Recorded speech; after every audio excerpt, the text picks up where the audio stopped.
We removed all the paint from the bottom of our 78-foot aluminum yacht. Taking her down to bare aluminum wasn't just about fresh paint, it was about uncovering any hidden corrosion. Grinding through stubborn layers of mystery coatings took 3 of us days to finish, complete with rashes and frustration. Heck, we even had the dreaded sandblaster back and we found a hole. Yup, a hole right through the hull. While she was bare, we also tackled other fixes, welding closed old thruhulls, removing strainer covers, and sealing a giant exhaust port. Bam! Oh, and there was a small engine room fire, just to keep things exciting. Was it worth it? Stick around and decide for yourself. So if you watched a past video where we took all the paint off the top sides of Tangaroa, you know how badly corroded it was. Blaine and I discussed and we said, you know what, we've got to take all the paint off the whole bottom of Tangaroa, because if it's corroded on the top sides, there's a good chance it's corroded on the bottom. So that's what we did. Josh, our son, came over, 3 of us with big grinders, 60 grit pads, and we went for it. However, there's always an issue. Sometime in Tangaroa's past, someone had put epoxy barrier coat, and then they had an ablative over top of it, which is a paint that kind of sloughs off, and then an epoxy barrier coat, and then another ablative. And all it did was gum up our 60 grit sand discs. Like, we were going through discs like crazy. So we did what we dreaded to do again, and we never wanted to do again, and we called in the sandblasters.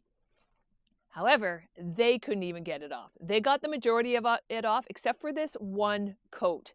And we tried grinding it. It was like this bottom, it was like a black-red coat of paint. We're not really sure what it is. And we tried grinding it ourselves, and actually it gave me a rash everywhere that my skin was exposed. Remember when I said we would never blast again? It was loud and sandy. Guess what? Can you see behind me? We're blasting again.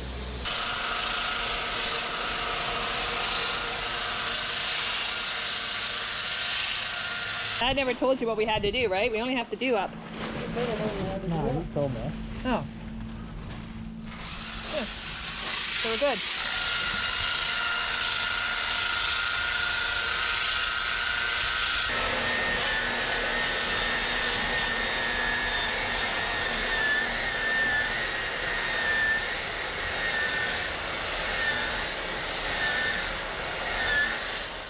Another project that we decided to tackle while we were in the yard the first time was to remove some of the unneeded through hulls. There were several of them.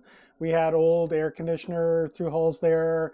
I'm not even sure what they were all for, but there were probably about 5 of them that were completely abandoned. So me being a little bit finicky that way, I wanted them gone. I didn't want to have just a plugged off through hull. They had to go. So we proceeded to remove all the through hulls, and then I had to weld up the hull on every single one of them. Here's another classic example of what I've been whinging about for ages. Dissimilar metals. That's a bronze through hull on an aluminum boat. And as you can see the corrosion around the through hull. That is certainly not a good thing. So that's going to have to get gone, because unfortunately that will rot a hole right through the side of the boat, and that is right at the water line. Bronze through hull, batter.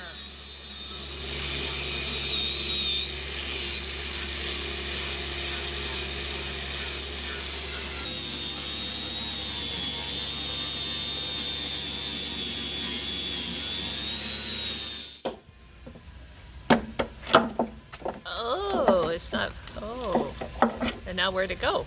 Just into the engine room.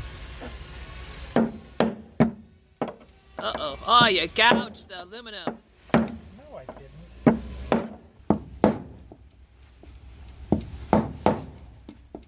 It's not exactly the best tool for this job, but there's a lot of pud. Now. There you go.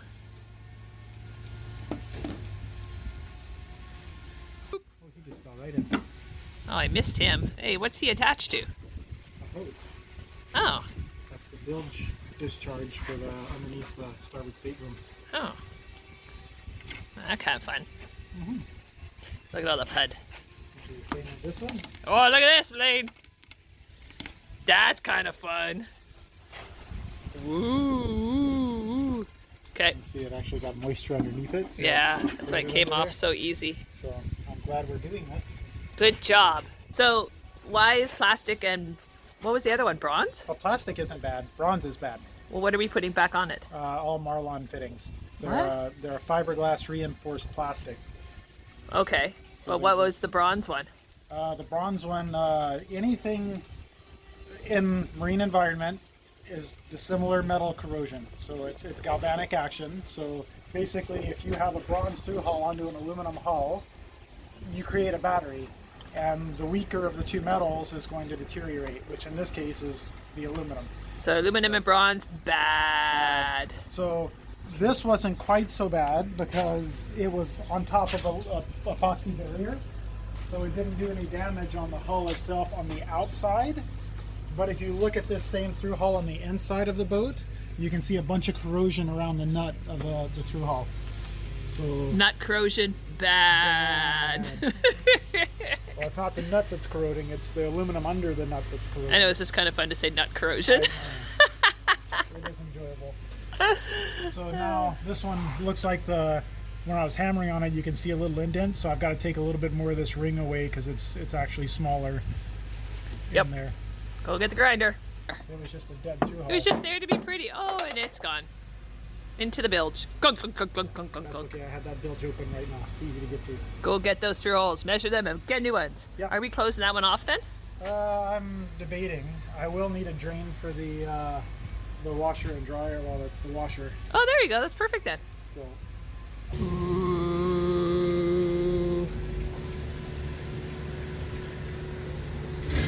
Right into the engine room.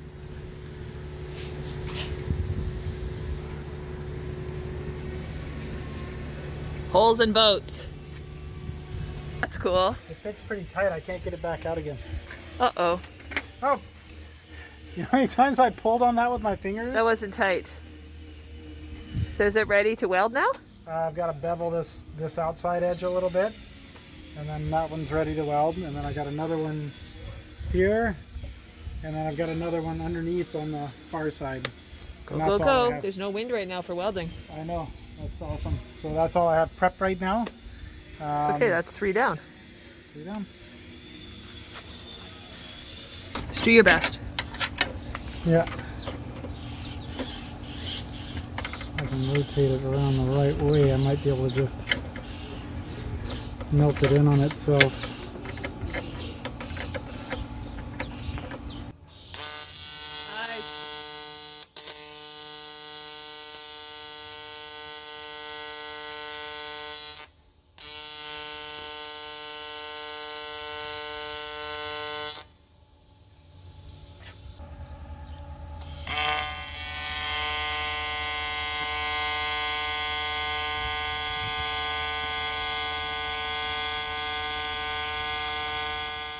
Another thing we decided to tackle were the sea strainers and the feeds to the main sea strainers. The way that the through hulls worked on this boat, and a lot of boats use this, is there was an actual clamshell on the outside of the boat that had basically a pre-strainer. It was a bunch of fins that would kind of let water in, but wouldn't let garbage in. The problem with that is you can't clean inside of it. You can try, you can get somewhat of it clean, but you can't get it all clean. So we decided to remove those. They were welded to the hull, so out came the death wheel and we got rid of them altogether. Now we just have straight through hulls into the sea strainers, easy to clean, much better. So let me tell you what Blaine is doing today. You see these? These are strainers, but they were put on and there's hardly, you can't get underneath it to clean it so it's not corroding. So he's taken all these off. This one got all shined up. And then there's a couple more back there. But look what happened to one here he took off. Look at all the corrosion underneath there. So it's better that they come off. You don't need them. Sea life is getting in there and you can't get it out. And yeah, so that's what he is doing this morning. You're cutting them off with the jam saw? Yeah. There's another one. Look at the muscles underneath it. They had a nice little safe home. One of the main reasons why we're taking these off is A, the growth inside of them. There's absolutely no access in to get to them. And B, there's actually corrosion underneath all of them. Yeah, I showed them that already. That we can't get to. So it's not just removing to remove. What are they guards of? They keep big stuff like bags, like plastic bags that might drift under the boat out of the through hull. But it's... Can't we just put clamshells on them or something? I mean, could, but then you create a vacuum when the boat's underway because it's like a scupper. Can you just leave it then? So just leave them open, and we don't get a lot of trash like that up here. Oh. So it's not going to be an issue for a while anyway. And typically we're moving fast enough and there's not enough water sucking into them where it's an issue when we're underway. So I was looking at the inside of this strainer and check it out. There's a dead little crab. Yeah. And check this out. There's a little mussel, but the boat's been out of the water so long, it's full of maggots. Look at them all. They're just moving all around. Yeah. There's stuff in these. One of the through hulls that I had to remove was fairly central in the engine room. It was at the front edge and it was kind of right next to the keel area. That's where everything collects. And unfortunately, due to the state of the boat and the age of the boat, the bilge was not exactly clean. There was remnants of pretty much whatever you could possibly imagine in there. Oils, diesel, whatever. We tried to clean it up the best that we could, but it still had some residual stuff in there. So, knowing this, planted Josh at the front edge of the engine room with a fire extinguisher, and he was on fire watch. So I went down under the boat and I started welding up this through hull. And about halfway through, I heard a bit of a commotion from the inside of the boat. So I yelled up, ran up. What had happened was there was a little flare up in the engine room, which this is why you have a fire watch, for this exact reason. Josh was able to get the fire extinguisher going. He had a bit of trouble pulling the pin because it was jamming on him, but he was successfully able to put out the fire, which was awesome. He's an excellent keep cool under pressure guy, and we're lucky for that, and no burnt down boats that day. Pull it out. Okay, that was a bit scary. Josh, what happened? Check out fire, and the pin for the fire extinguisher was bent. Oh, look at all the smoke in there. Yeah. So what caused the fire, Blaine? Yeah, we're hopping out. That's why I had him in there. What caused the fire? Oh, it's just I'm welding right by in the bilge area. So it just got hot enough to light off a little bit of something in the bilge. You okay? Did you burn yourself? No, No, pulling he's the trying to pin. pull the pin out. I bent the entire pin out, trying to pull it out. Holy powder. Yeah. Okay, we have a little bit of fire extinguisher powder in here. That's why I didn't want you to do that, Izzy. Yeah. Hang on a second. Oh, that's going to be fun to clean out. And the aftermath of the slight bilge fire. This is all the powder that's left down in the bilge. I'll have to get that out because I'm pretty sure that's a bit caustic for aluminum. So I'm going to vacuum that out right now. So, I'm on fire watch. We've already had one fire in the bilge with Blaine welding, and Josh saved the day. And you can see that video there. I kind of grabbed the camera while they were all panicking. But now I'm on fire watch because we got to finish the weld. So we've got the fire extinguisher right here, and let me show you what's happening in the bilge. So this is the bilge here. Blaine has it all cleaned out. This is what he's welding. And he thinks what happened last time is he had brake clean sitting on top of the surface and it caught on fire. So Josh got the fire extinguisher really good. He got it. You just have to be careful because the fire extinguisher is quite caustic in aluminum. So Blaine just cleaned it out, and now Blaine is going to go back and continue welding and get the weld done on that through hull.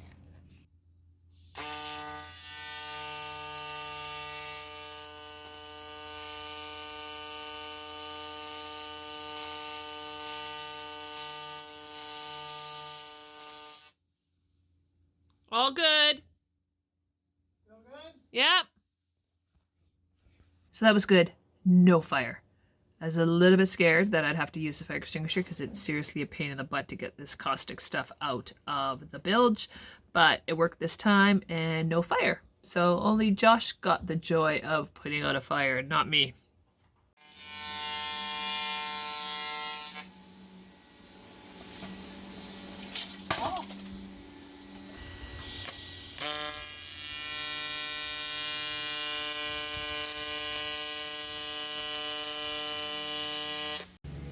So this is awesome. He just kind of welds on a little thing as a grounding plate.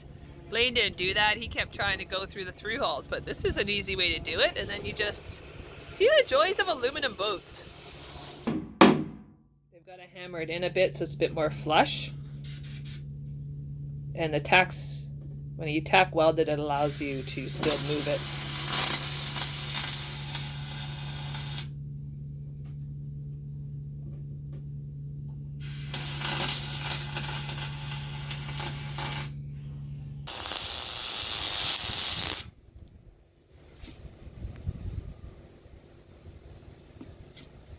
At the time, the starboard generator had a wet exhaust as well. It was in very rough condition, lots of corrosion everywhere, and for what we had planned in the future, it wasn't necessary, so it had to go. This was a 6-inch pipe that ran all the way through the boat and exited just to the starboard side on the very aft of the boat. Big 6-inch hole in the side of the boat. That required us to weld up. So that was another thing that we tackled. We ground everything off, we welded up that pipe, capped it off on the inside, so that is a completely abandoned system. That is no longer an issue. What is that? This is the old wet exhaust that they put in off of the starboard generator. It's got corrosion through in places on the boat that's just going to be a pain to repair, and we're not going to be using it anyway. So we're going to delete that. And I like deleting stuff. I made up a plate. Bam! Bam! Whoa, that's a perfect fit. Yeah. Can we paint it like a Easter egg? You can. I think the welders would appreciate that. I'm kidding. Oh, you're not welding it on. No. I'll leave that one for them.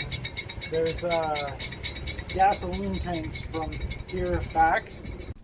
And yes, we have gas on the boat, not just diesel. I'm thinking these tanks were put in there for water toys. However, they just kind of closed them up and left them. So we have no clue how much gas is in there or how old it is. That have gasoline in them. And I don't want to blow it off the back of the boat. So we'll let the welders do that. Yeah. I'm sure it's fine. There's lots of distance there. But I'm not comfortable with that. Cool. Well, that's exciting. Yeah, so one more hole fix, and then I got a couple of little small guys here that I've got to cut and fit for a couple of through hulls along the side, and be about it. Nice. Looks good. After Blaine finished all the welding, it was back to me. See, I'm the painter on board. Blaine doesn't like to paint, and Blaine was also going back to Victoria during the week. He was still working, so I was kind of on the boat by myself. I spoke with a professional painter who looked at that black-red epoxy barrier coat that we had on the bottom. He said, you know what? I would just paint over top of it. This stuff is stuck to the hull and it's good. It doesn't look like there's any issues. And so that's what I did. I started painting epoxy barrier coat over top, and I used the Interprotect 2000E. Now it takes me 4 hours to do one coat on the hull. It takes 2.5 gallons. And we needed to bring that paint up to 10 mils thickness. So again, I spoke with the painter and he said, if it was my boat, I would do 8 coats. And that's exactly what I did. I started alternating between colors though. I would do gray, white, and the white seemed a little bit thinner. And if you're asking why I do that, it's just to make sure that I get full coverage.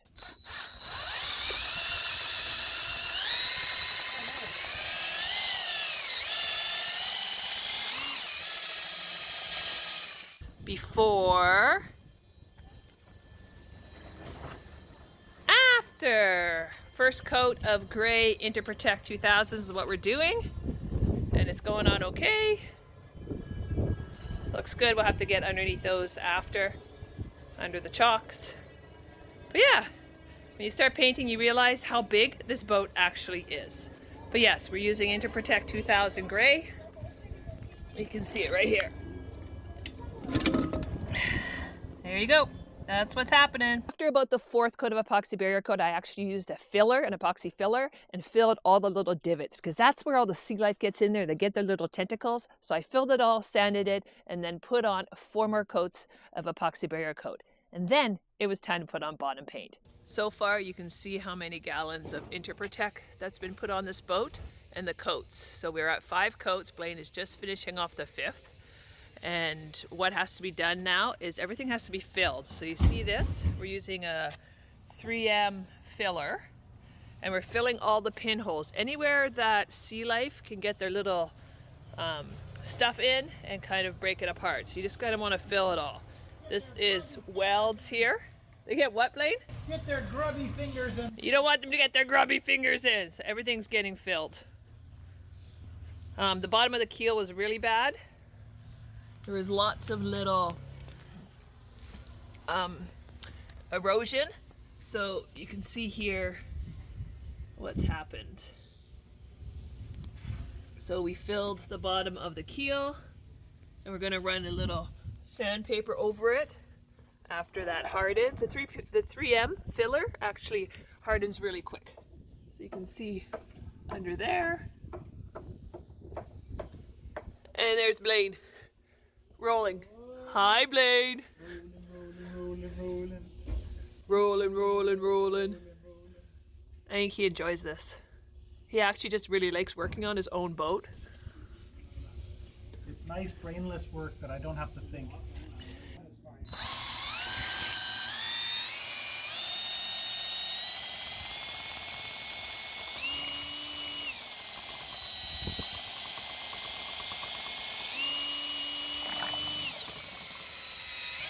Today we did an ombre bottom paint. This is epoxy barrier. We had extra gray, and because it's a 2-part, you didn't want to waste it. So we've got the gray port bow. And then we went into a lovely ombre look. Basically, we used a gray roller that had gray paint on it and turned to white. So now we have ombre into a white. I think it's going to be the new style on boats. Ombre bottom paint. What do you guys think? I like it. Another kind of interesting thing about Tangaroa is she's got an aft anchor. So there is a big well that's welded right into the back of the boat that an anchor can come up into. And we actually really like the idea. It's a pretty cool setup. But there was a bit of corrosion on the main. There's a post that ran across the middle of the anchor Fluke's hooked onto when you lifted the anchor up. And it had some corrosion issues on it. And sadly, the 2 sides of the boat where that pole connected to were fuel tanks. And not just fuel tanks, they were gasoline tanks. And they had gasoline in them. There was no way that we were going to be able to weld to those with them the way that they were. So we ended up just removing the post for now. We had no anchors back there currently, so we'll tackle that in the future, but we wanted to get that sorted as well. Blaine is in the... Yeah, this boat's kind of funny. It has a rear anchor pocket, I guess, on the stern. I shouldn't say rear. And Blaine's in there trying to clean it up. He cut out a roller, and I don't know what he did with it. Oh, there it is. So he cut that out because it didn't spin anymore. It was quite corroded. He's cleaning it up. Looks pretty good in here. And he's also taken out these rollers because they don't spin anymore. So we'll clean them up. We'll keep them on board. There's 2 right there. We'll clean them up and just keep this empty. So when we do put a stern anchor in, we can just fix it and put everything back together. But We have the stuffs. we don't have a stern anchor, right, B? Nope, but we have chain and rod in the locker. Yeah, we have chain and rod, but no stern anchor. So, Well, but it's we do, looking right? good in here. This is much better. Yeah, all the loose stuff is taken off, so now we can actually get a coat that might stay on. I still have a little bit more prep In to do. here. Oh, this just has to be vacuumed. Yeah. Yeah, That's all just that stuff corrosion just- and old paint. all that stuff just flaked off. But he grinded, or he cut that off with the magical Jam saw. jam saw that people thought I was crazy with purchasing. Whoop, whoop. Whoop whoop for the jam saw. But yeah, it's going well. He's just getting this pin out, but it's a hard one because you can't get a hammer up in there. Well, I cleaned this one off really good so it slides in. Oh, easily. it's 2 pins. I'm like, why is the pin so long? And then I hammer it through this way because I can't pull it out this way because it hits the back of the boat, but I can hammer it out this way, clean this pin off, and then fire it back Oh, through. so SMRTB. So anyway, that's where I'm at. While removing the paint, mainly around the waterline area, we found a little pinhole. And this is kind of how aluminum corrodes in certain places. It'll worm through all the way through from the inside to the outside. So what I ended up doing was I got a grinder out and I started doing some exploratory grinding. And I ground a little further, and I ground a little further, and I ground a little further, and water started coming out. It started getting wet on the outside of the boat. So at that point, I knew it was all the way through to somewhere. So I got a drill out and I just ran a drill bit straight through it. And this was on a repair that was already there. There were plates that somebody had welded onto the outside of the hull. So obviously there was a problem there before. When I drilled through with the drill, we had a steady stream of water coming out. And basically I needed to know what kind of water, because I'm working close to the water tank areas on the boat. So did a little dip test with my finger, touch of the tongue. It was salt water. So this was not tank water. This was water that was collecting somewhere that should not have been collecting somewhere. So a little bit of exploratory running into the boat. This was underneath the forward cruise settee area. And there was a location down in there that had a bilge area on the side of the water tank and had no drainage. So whatever water got in there had nowhere to go. And we know with aluminum, when you have water that has nowhere to go and stays there, you get corrosion problems. Now, as I said, somebody had put a patch onto the outside, and this is one of the reasons why we don't like patches. This is why I like to cut out and replace, is because where that patch sits on the outside of the boat, you get water in there, and then water sits between the two layers of aluminum. And then you get corrosion happening, and it makes another hole. So to fix that, I ended up drilling a limber hole through to another build section that was able to drain away. Therefore, no more water collecting.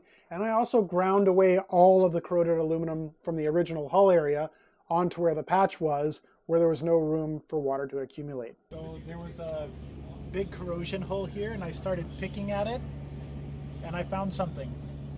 What?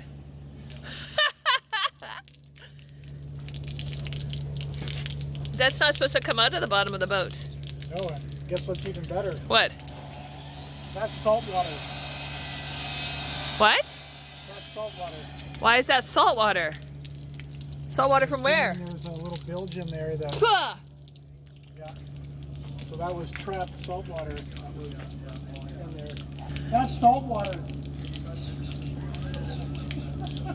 That's the hole you found yesterday? That I found.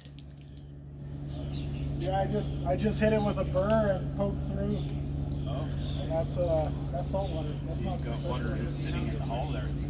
Yeah, there's two fresh water tanks, hull tanks here, and then there's a bilge that comes down right on either side of them. And this is one that's really hard to get to. So it's, That's underneath the shower. nope, that's right at the settee, back wall of the settee. You made the hole bigger. I had to, because there was actually right in here, there's actually a borehole going through with corrosion that was actually between the outer and inner surfaces of the aluminum. So I had to chase that through to make sure that it doesn't just rot back out again. And then why is there a hole in the patch now? That was me chasing a big rotten area from the inside, not realizing there was a patch out there already. So Oops. Now we have to patch the patch. Patch in the patch. Patch in the patch. Thank gosh the boat's aluminum. We can just weld and fix it. Yeah, just there you go. Now, when you have an aluminum boat, you can't use bottom paint with copper in it because, again, dissimilar metals, they don't mix very well. So we use a copper-free paint called Trilux 33. And this was the old Trilux. I would never put the old Trilux back on my boat, but I hear the new Trilux is good. We don't use it anymore. So what it is I put on the first coat of the bottom paint was a bright blue. I don't like bright blue. However, it is the perfect marker coat. And by when I say marker coat, I wanted a bright color underneath the black bottom paint that we were going on. So when we were getting like thin on the black bottom paint and the blue started to show through, I knew we needed some more paint. So 3 coats of bottom paint. I painted Tangaroa 11 times by myself, which I think I went through 25 to 26 gallons of paint. And whew, it was a lot of work. Okay, many people love the color blue. I don't like, it's great on some boats. It is not good on our boat. But Blaine, why are you putting blue on the boat? Well, this is going to give us an indicator when our black is getting low. So this is extremely bright blue. And again, it looks great on some boats. I just don't like it on an aluminum boat. I'm more into the grays and blacks. So Blaine, let's see how it goes. Oh gosh, is that blue? Whoa. Oh my God. Wow. I don't even know what to say. I know what to say. What? I'm not going to say it. Some people really like blue, Blaine. I know. This guy is not one of them. Wow. Just wow. There's something very satisfying about getting rid of the blue. She looks so much better with black.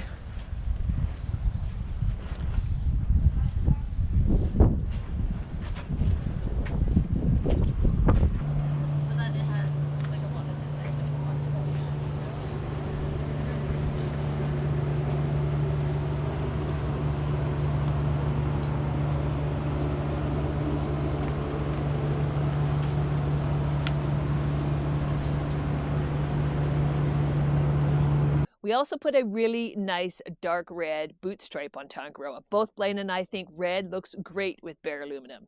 So we got Izzy, our daughter, come over and she helped sand, and we thought it would be a really good idea to sand the boot stripe or the aluminum underneath up to 120 just to make sure that when we actually ground the rest of the hull and made it a bit more than it is now, a bit shinier, then we wouldn't have to get close to the boot stripe. Well, that was a mistake, which you'll see in future videos. Trust me, it wasn't a good thing.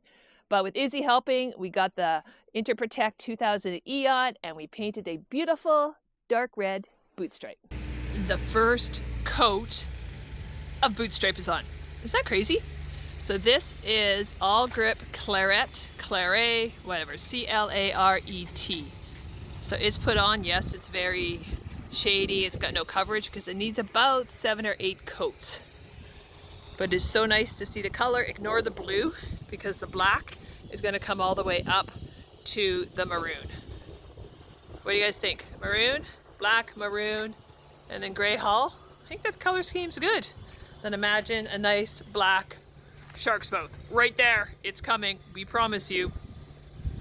But yes, exciting day to get the first coat of boot stripe on. It's an exciting day today. You wanna know why? The blue is going bye-bye. Again, like I said, blue's great on some boats, hated it on this boat. So now look, it's very colorful. Blue, green tape, yellow tape, red. It's gonna look so awesome with the black and the red though. Just imagine it without tape. Actually, you don't have to imagine because we're going to show you. But yes, exciting day, bye-bye blue. Blaine was not happy with this. Blaine was not happy with the small through hole, so he's making bigger through holes. Why are you putting wood in there? Because I've got to center the pilot bit for the hole saw. Okay, so this through hole is too small. So we're making it big like that, and I do have to paint that black. So did you just get 5200 all over your finger by touching it? No. Okay. So wood in first. Why? Because I've got to be able to center the pilot on the drill. What's the pilot? That's the drill bit. So if I don't have anything to center that, okay, it walks all over the place.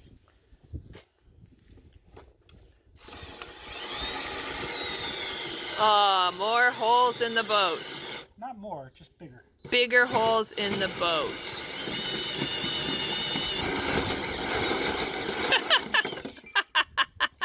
That is some thick aluminum.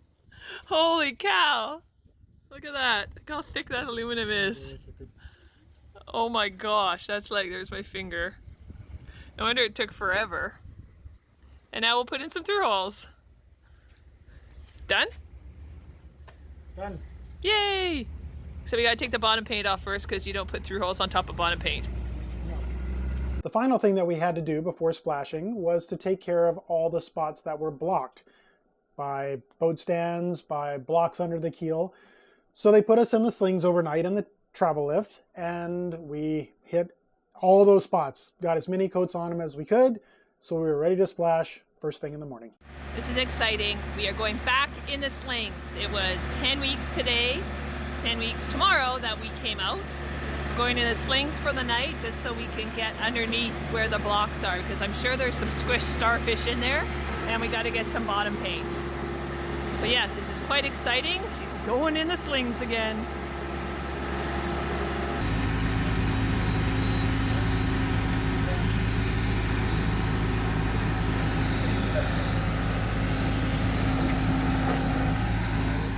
Goes, starting up. And with all the thruhulls replaced and 11 coats of paint, it was time to put Tangaroa back in the water.